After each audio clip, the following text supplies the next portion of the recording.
politics. But I became very, very good friends with a congressman. And that congressman told me one day, he said, Randy, don't be me. What do you mean? He said, go out and make money first. Don't be worried that if you lose your next election, you won't be able to pay your mortgage. So that's why I decided not to do politics initially and to go out and to go and try to make money. So but I'll tell you, I don't know where you're still sitting, I thought I wanted to be a lawyer. That's what I thought I wanted to do when I went off to college, and obviously I never ended up doing that. I don't regret that at all, but you never know. But the good news is just work hard and the right thing will find itself for you. My name is Giovanni Taylor. I want to be a 3D modeler and animator when I grow up, and I don't really know when I want to go to college. And my question is, you said you can you said you can try to make 6 laws, right, a year? How many laws have you made in general? So I can file 6 bills every year. So I've filed 8. I should know the answer to that. I don't. So I've filed 6 bills my first year, 6 bills my second year, 6 bills my third year, and then this year I'm about to do my 4th. Of my 18 bills, I'm guessing probably 10 of the 18 have become law. I have a pretty good track record. How many of you like baseball? You know, okay, so you have a batting average in baseball. I look at my bill passing record, kind of like my batting average, and I don't get them all passed, but I do get a lot of them passed. And it's because I'm pretty determined and I fight pretty hard for my bills. That's a good question. I don't get them all. Some people, by the way, will introduce 6 bills every year for 8 years, so 48 bills, 6 times 8, and they'll get none. I know someone who's in the Senate, who's been in the legislature now for 12 years.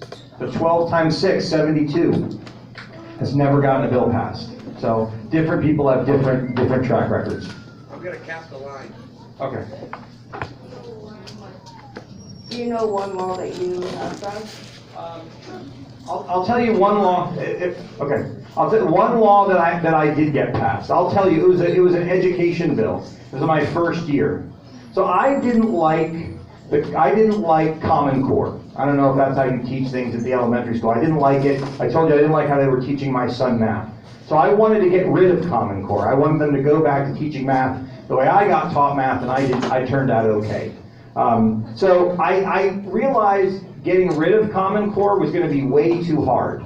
It would be too much. So I said, what's a way that I can get rid of Common Core, but kind of a sneak attack, a side attack? So you guys have to take a lot of tests, right? I mean, every year, starting in 3rd grade, there's a fair number of tests that have to get taken by public school students. And we spend about $200 million a year on them at the state level on these tests, a whole lot of money.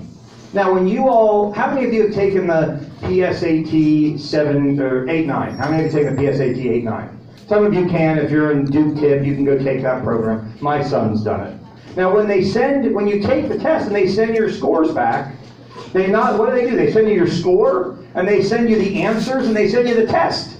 You can see exactly what you missed. Oh, I answered B. The true answer was C. Well, on these state tests that we were giving you, we wouldn't let anybody see the tests. And we wouldn't let anybody see the tests because I think the people who are responsible for teaching math in this crazy way didn't want parents, didn't want the public, didn't even want the governor to be able to see how we were teaching math. So I ran a bill, which I successfully passed, that said all of the tests have to be made public.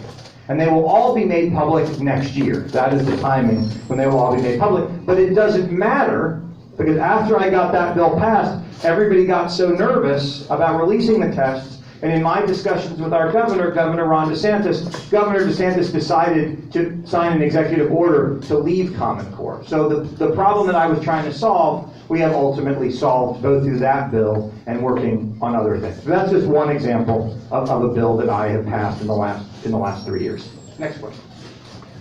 Hi, my name is Gabrielle Fudge, and when I grow up, I want to be a lawyer, and I'm going to University of Florida. How many laws have failed to make it, like, an actual law? I think how many bills do not become an actual law? I would say, I don't know the percentage, but it's probably 95% of the bills that get introduced do not become law. And there's a good reason for that. We make it hard. We make it hard. See, government is supposed to be small. Government is supposed to be limited. So, in England, when we fought for our independence, back in the 1700s. How many people did you need in England to pass a law? That's right, one. Who was the one? Who was it? The king. I want a law. Law is passed. And so they passed laws, and a lot of them we didn't like. We said, you know what, government should be small, the people should be protected. We should have rights, and if the government wants to infringe on those rights, it should be hard. So we made it hard to pass laws. So again, if you want to pass a law in the state of Florida, you have to get the Florida House to pass it. Which means you've got to get 61 out of 120 people to pass it after you go through all of those committees. And then you have to get the Florida Senate to pass it.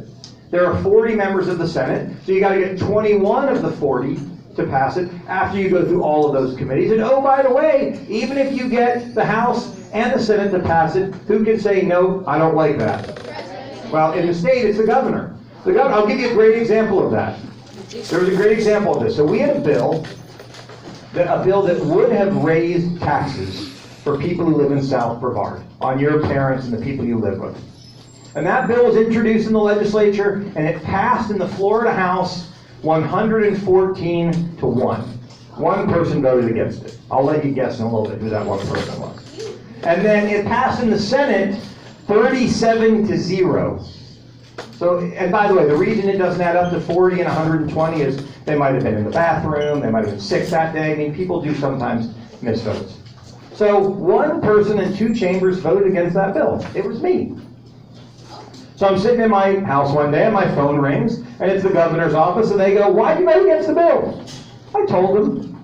And they said, well, that's a pretty good logic, pretty good reason. 3 days later, governor vetoes the bill. So you have to not only get it through the House and the Senate, but then you have to get the governor to actually sign off on it. It is hard. And for that reason, the vast majority of bills don't make it, and that's how it should be.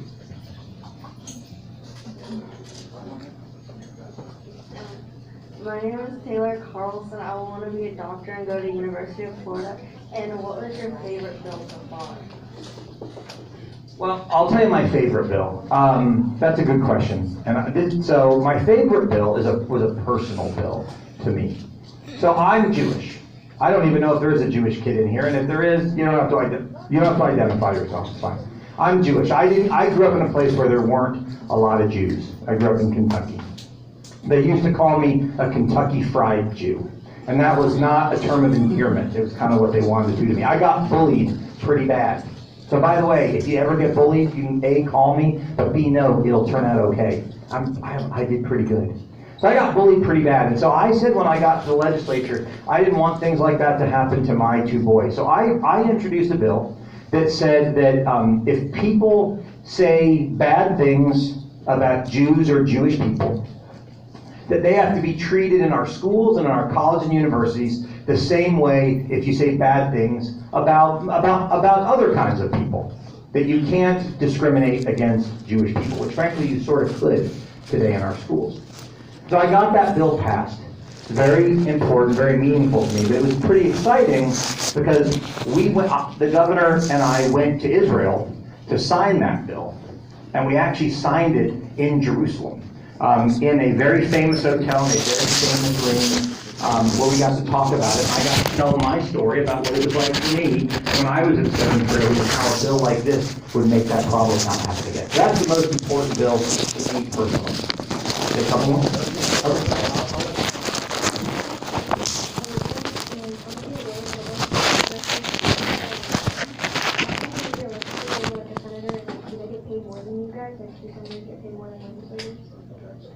All right, so there are two questions there. Do senators get paid more than House members? And then why did I want to be a House member? Florida state senators make exactly the same amount as Florida House members. So they don't. The only legislators who get paid more are the Speaker of the House and the President of the Senate. The Speaker of the House gets an extra $10,000 for being the second most powerful person in the state of Florida. He gets $40,000 instead of $30,000. But some jobs do make a lot more money. So we have Congress. You guys have studied the federal government. Congress, the House of Representatives, the Senate. I think a congressman makes $180,000 in Washington, D.C. So not everybody makes what we get paid. Why did I want to run for the House over the Senate? you know, I guess I could have run for the Senate. I don't know, I feel like when you start, you kind of start at the bottom and you work your way up. So I had no experience, and so I said, I'll run for the House. I guess I could have run for the Senate. I've never really thought about it, but you know, the senators in Florida, I represent 170,000 people. The senators represent 500,000 people. Our senator, your senator, Senator Debbie Mayfield, I told you I represent all of Brevard County south of US 192. She represents all the way up to like Cocoa. And then all of Indian River County. So it's just a lot more people. And maybe someday I will be in the Senate, but right now I like the job that I have. I'm Lillian Weisnap, and when I get older, I want to be a hair and makeup artist, and I don't know what college I'm going to. My question is, was it hard for you to start the job that you're doing now? Like, was it hard from the beginning? So the question is, was the job hard? You know, anytime you try to do something new, it's a little bit hard. So yeah, it was hard. I didn't know what I was doing. I had to get an office. I had to learn how the bill process works. I had to learn how the budget worked. It's still hard, by the way. I've only been doing it for 3 years. There's still so much I have to learn. But that's the way life works. You know, you can do things that are easy, and they're not that exciting, or you can go and you can push yourself. And so no, the job's still hard. But we go and we do our best every day. And I make plenty of mistakes. My rule is I make a lot of mistakes. I try not to make the same mistake 2 times.